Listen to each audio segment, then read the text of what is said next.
Ça me... Ça me déprime un petit peu de passer.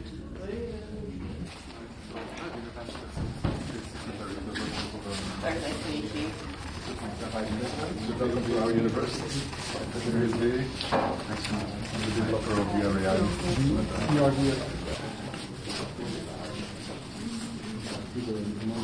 Because we say every day, but I'm going in And 21 and 27. U Square and Minister President Boris Didier would have loved to, these are our future, and by 2050, 70% of the world population green, inclusive and close to citizens. And U Square. A signal of the importance of European cohesion. Ladies and gentlemen, representatives of the Brussels capital region. Ik zal en français vrij onderzoek in Dutch. Dear Secretary of State, dear Rector, ladies and gentlemen. It is a very clear and positive example how it's possible to go in the right direction in the use of the resources of cohesion policy. And the old time we're making all houses in adobe, you can find it. And also you see here, this was everything. When you cut someone, you dismantle someone, the idea was always, okay, where can we use it again? some projects. We can also do some seminars, you have some place to chat. So the idea is very to be flexible. From the public side, we are a little bit like in a window shop, but yeah, why not? Another example of seeing the space like a resource, but you need also sociologists, you need also economics, prose writer and things like that. And we just have that project, which is the former corridor main entrance of the building. It's also something we learned. If you want to function, you first have to create the density that can use the space in between. You can test fusion in some. We see on the both sides of the hall, and it will become student housing, also to give more visibility to the Fab Lab, but also to animate this place, which will become a very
hybrid press briefing following the video conference.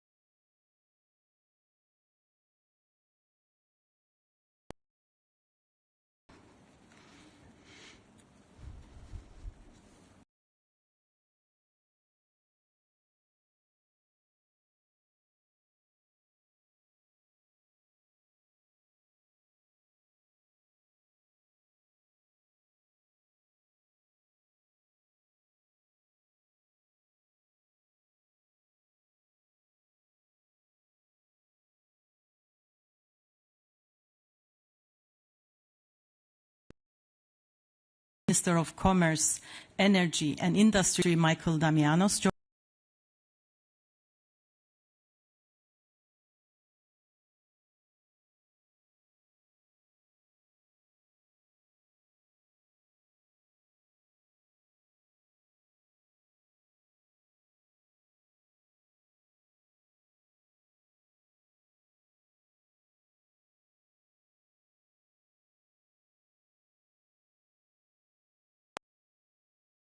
Today's informal energy video conference with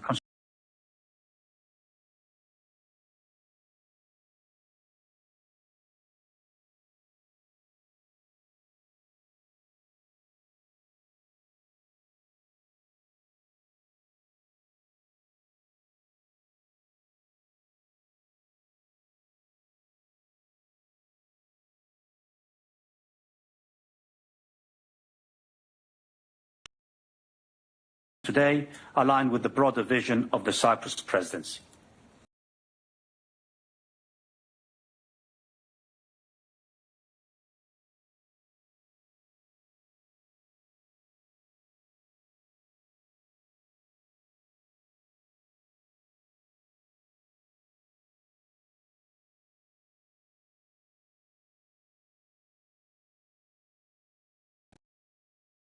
Nevertheless, ensuring supply security for the 2026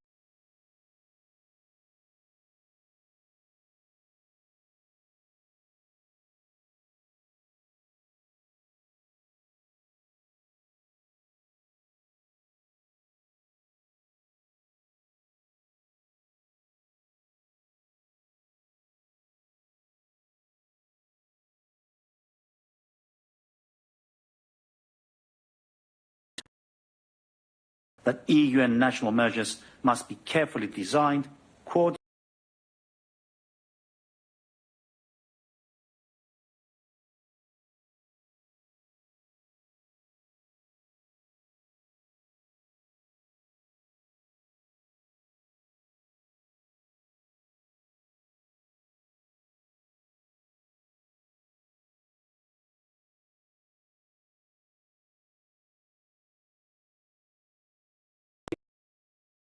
key points, the need for caution in the use of strategic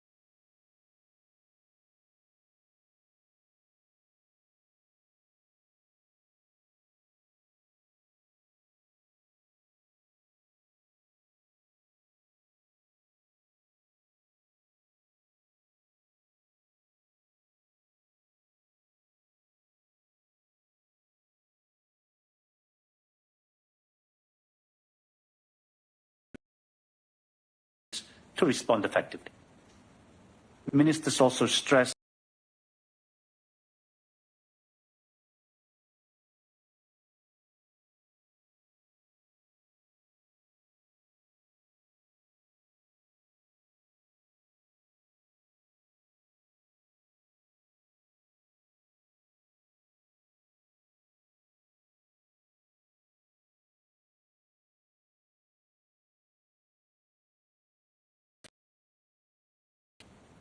new supply agreements must remain fully compatible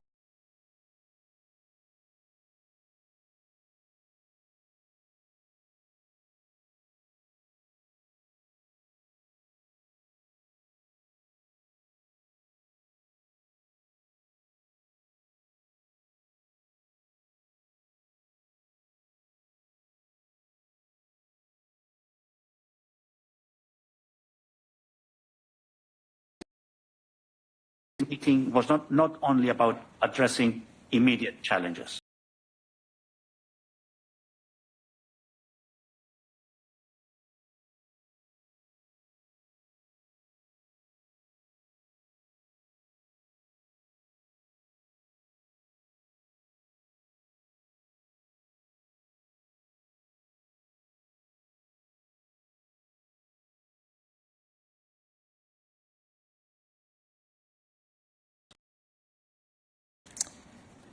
Now more than ever, it is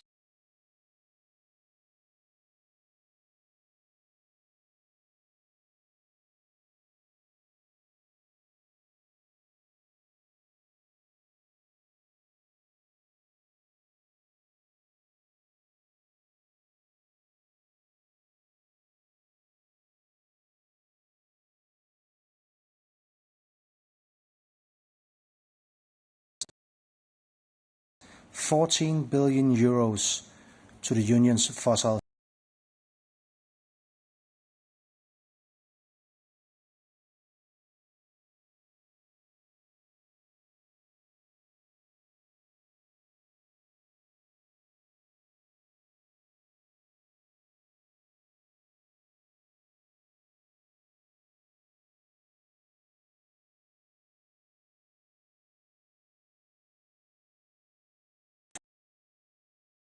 in certain product markets, notably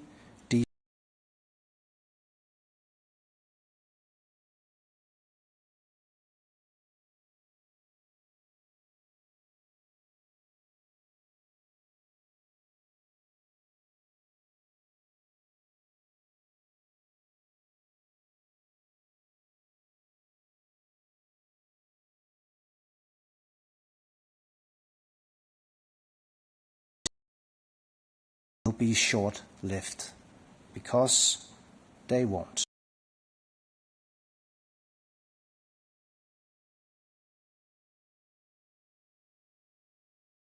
Businesses alike. But while supporting those in need, we must stay the course on our long-term strategy. This crisis shows us once again that Europe faces a fundamental vulnerability to external energy shocks. And this is linked to our dependency on imported fossil fuels. This is why this must be the time we finally learn this lesson. This is why this must be the time we finally turn the tide and truly become energy independent. If we are to create conditions for good jobs for EU citizens, for economic security and security overall, Europe can no longer afford to be exposed to the volatility of the global fossil fuel markets. Energy independence is the way forward, and it is a strategic imperative, economically and from a security point of view, not just for the climate. Homegrown clean energy, electrification, modernized interconnections, and energy efficiency. This is the only way forward. Thank you. Thank you, Commissioner. Now we will open the floor to questions, both from the room and also from those who are following us online today. So let me start from here, maybe with Maria.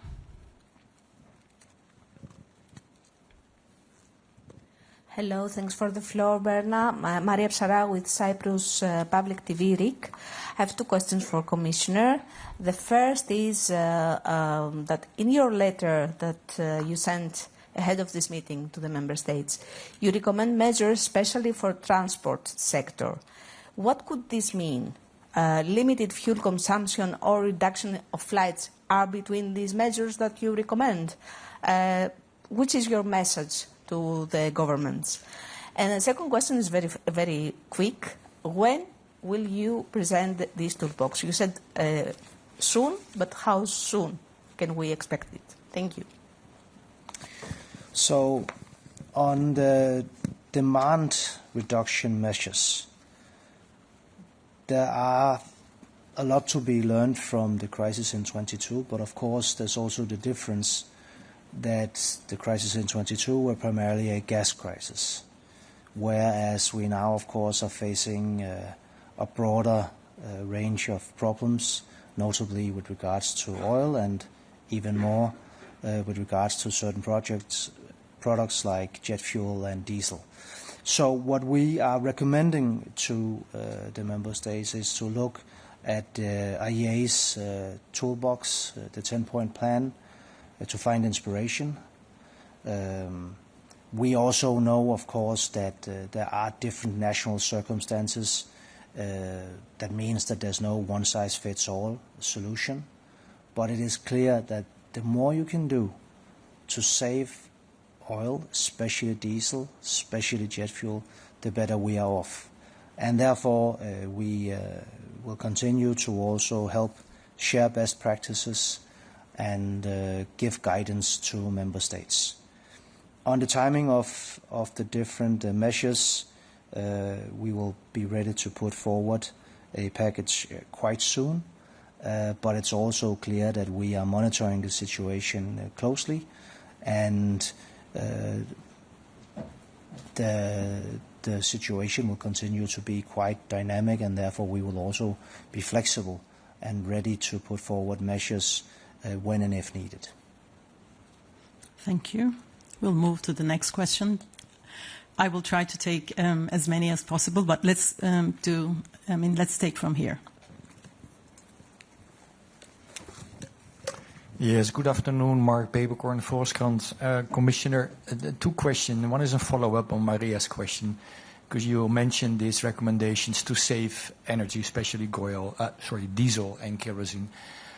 Did the member states agree with this? Are they going to do it? Are they going to, let's say, to coordinate this plan to reduce the demand? And two, you said in your introduction, this crisis and the consequences will not be short-lived. Can you explain this? Why do you think it will take a long time? And could you maybe also say how long? Thanks. Sure. So nobody knows how long the crisis will be. But I think it's very important to underline that it will not be short. Because even if there was a peace tomorrow, there would still be consequences. Because energy infrastructure in the region has been ruined by the war and continuously is being ruined by the war. So obviously we all hope for a peace as soon as possible, but what I find extremely important is to state as clearly as I can that even if that peace is here tomorrow, still we will not go back to normal in a foreseeable future. So on the actual demand reduction actions, the IEA has recommended a 10-point plan which includes work from home where possible, reduce highway speed limits by at least 10 kilometers, encourage public transport, alternate private car access to roads in large cities in different ways, increase car sharing and adopt efficient driving practices, efficient driving for road commercial vehicles and delivering of goods, and a few others that are equally useful. It's very clear that this is not, of course, something that can be seen as a one-size-fits-all package where we expect all member states to implement all 10 of these demand reduction tools. But it is a very good toolbox, and we very much recommend that every country look at which possibilities they have.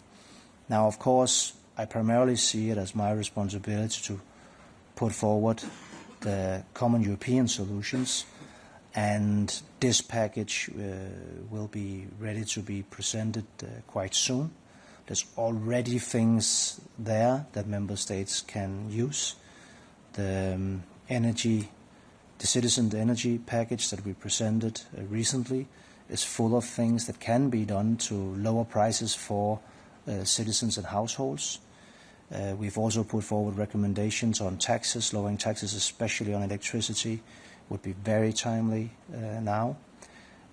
Do whatever you can is my very clear encouragement to member states to get renewable energy online. There are renewable energy projects that are almost finished or are indeed finished, but because of grids or lack of storage, they're not online. Things like that, we very much encourage member states to speed up processes to make happen. Yes. Okay, thank you. Now, let's go to Beck. Okay, David Vidoiro, Spanish National Radio. One of the ideas of the letter you sent to the member states was that they should refrain from taking measures that may increase fuel consumption. So in the light of this, could we consider that reducing taxes to fuel, as Spain has made, could be a mistake? Thanks. Well, as I said, there is no one-size-fits-all solution, and I very much, of course, understand that different countries have different circumstances, and it's also clear that we need to be very mindful to help as much as we can our more vulnerable groups. Having said that, I will say that on an overall level, it's obvious that when we are in a situation that might worsen, where indeed demand reduction is necessary, I very much encourage member states to take that into consideration when applying different crisis measures. Thank you. We'll go to Kate. Thank you. Kate Abnett with Reuters. Commissioner, Commission President Ursula von der Leyen has already said that the Commission will present legal proposals on grid tariffs and also on lowering tax rates on electricity to try and curb the impacts on energy prices. Is that what you're referring to with the toolbox? Is that what will be in it, or are there other things that you want to include? Thanks. Yes, that is indeed what I'm referring to, but there will also be other things. For instance, some of the financial instruments that are already out there to decouple gas prices from electricity prices, PPAs, CFDs. We want to make it even easier for member states and industries to deploy these tools. State aid, already there are good opportunities for member states to support vulnerable groups or industries that are under extraordinary stress right now, but we will make these possibilities even simpler and even wider. So it'll be a whole range of different tools that can be used, also on the short term. Then, of course, it's also clear that since we don't know how long this crisis will last and since we don't know how deep it will be, we are also preparing different opportunities and possibilities that look more like the ones we used under the crisis in 22. But it's also still important for me to underline that we are better situated to dealing with this crisis than we were in 22. We have much more renewables, thereby homegrown cheap energy in our system. This is the primary reason why we are in a better place than we were then. But we've also diversified our energy supply. So the imports that we get of fossils are from more different sources. Now, where the situation differs, of course, and where in many ways the effects can be more complicated than they were in 22, is in the fact that we are so dependent on world market prices that are going up. And that is a more diverse range of products that are being affected. So we can learn from 22, but we will also have to add on to the 22 experience. Thank you. John? John Angel from Bloomberg News. Just to follow up on that, I mean, some of the things that were introduced in 2022 included things like demand reduction, windfall taxes, gas price cap. Could you just elaborate a bit more on which of those you might be considering, and also what was said in the room? What did member states call for? Did you see much appetite for a windfall tax, for example? Thank you. So these are indeed some of the different things that we are looking at, because, as I said, it's better to be prepared than to be sorry. But I will also say that we are in a very different situation. So some of the member states that in 22 had to deploy different types of schemes that supported subsidized gas purchase to keep down the prices in general, and also for electricity because of the coupling of the two prices, will not be in the same situation now, because they are fortunately now at a place where they get a higher degree of their energy from renewables. Windfall taxes, the same. The very, very big extraordinary profits that we saw when the price of gas went as high as they did for as many hours as they did.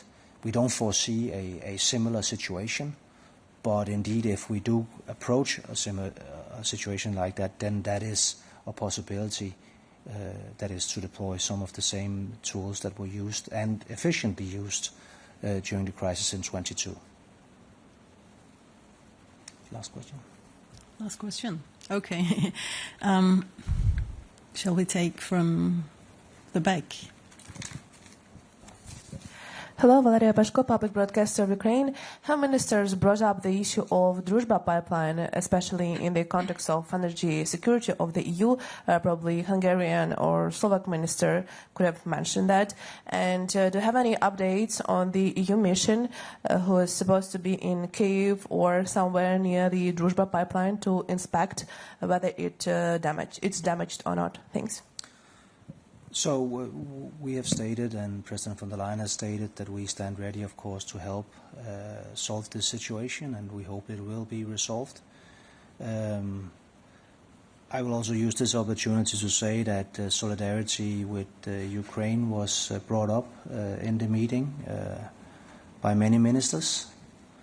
It's very clear that when one crisis hits, then you sometimes risk to forget other crises, but Ukraine can stand assured that we will not forget you, and even though member states of the European Union are also struggling and may be struggling even more in the months to come, we are committed to stand side by side with Ukraine and keep helping as much as we can. Of course, the portfolio that I'm responsible for, energy, is one that is very relevant in that regard, since Russia is continuing their terrible attacks on the energy infrastructure of Ukraine, and we help as much as possible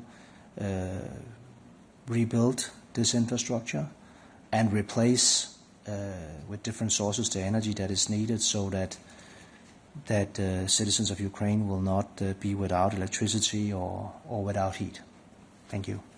I think there is one question from online for the spirit of the hybrid, hybrid press conference. I would like to take this one from Menelaos. Can we take it? Hi, yeah. Just curious, can you hear me? We can hear you. Great. The commissioner mentioned diversification of supply. Just wanted to know, where is the EU looking for more diverse supply of energy at this point? Where is this coming from? And also looking a bit more long term, of course, in the Eastern Mediterranean, there's gas. Is there any thought for over the long term for the EU, perhaps expedite exploration of gas within its own region, area, neighborhood, and so and diversify that supply? Thanks. Yeah, so one of the things that the crisis in 22 learned us the hard way was that it is not nice to be so dependent on any one source. Of course, it's extra serious when that source turns out to be an enemy. And let me also use this opportunity to underline that we stand by our ban on buying Russian gas.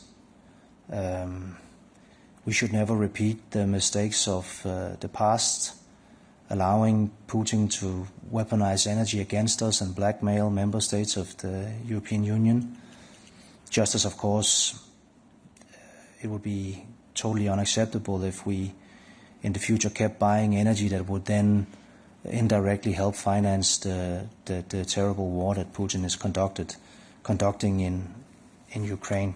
Now, on diversification, we are in the process of replacing the Russian gas, and we've gone from 45% of our gas being Russian to probably around 10% as we speak now, and that will go down to zero. And the new sources are especially the US. Number one is Norway, as it has always been, almost always been, and then it's the US, and then we have other countries like Azerbaijan, Algeria, Canada, and we're looking into, of course, also smaller producers out there on the world market that we can maybe have even closer connections to. I will say, though, that this is really a problem that manifests itself in the higher world market prices.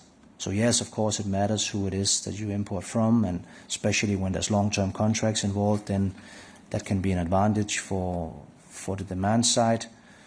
But it is clear that the pressure on the world market really is what constitutes this problem and what makes it so severe.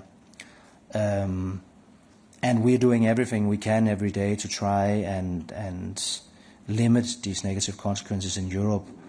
But it is also important to acknowledge and be cognizant that many of our partners and friends around the world are hit much harder. And we want to act in solidarity with, for instance, partners in Asia that are right now struggling not only with prices, but actually with security of supply. So we are also in contact with these partners, and we try and help as much as we can and coordinate as much as we can. And we will continue to monitor this as closely as we can. Thank you. Thank you. Before we conclude, I would like to go back to the Minister, because he warned me that he wants to include some comments from Nicosia. So, Minister, the floor is yours. Yes, thank you very much. So, Member States, just wanted to add that Member States emphasize the need for unity, coordination and solidarity, with many having participated in the IEA's collective call stock release and taken into consideration the IEA 10-point recommendation. Several member states stressed the importance of accelerating renewables, interconnection, storage, and the grid package as structural long-term solutions.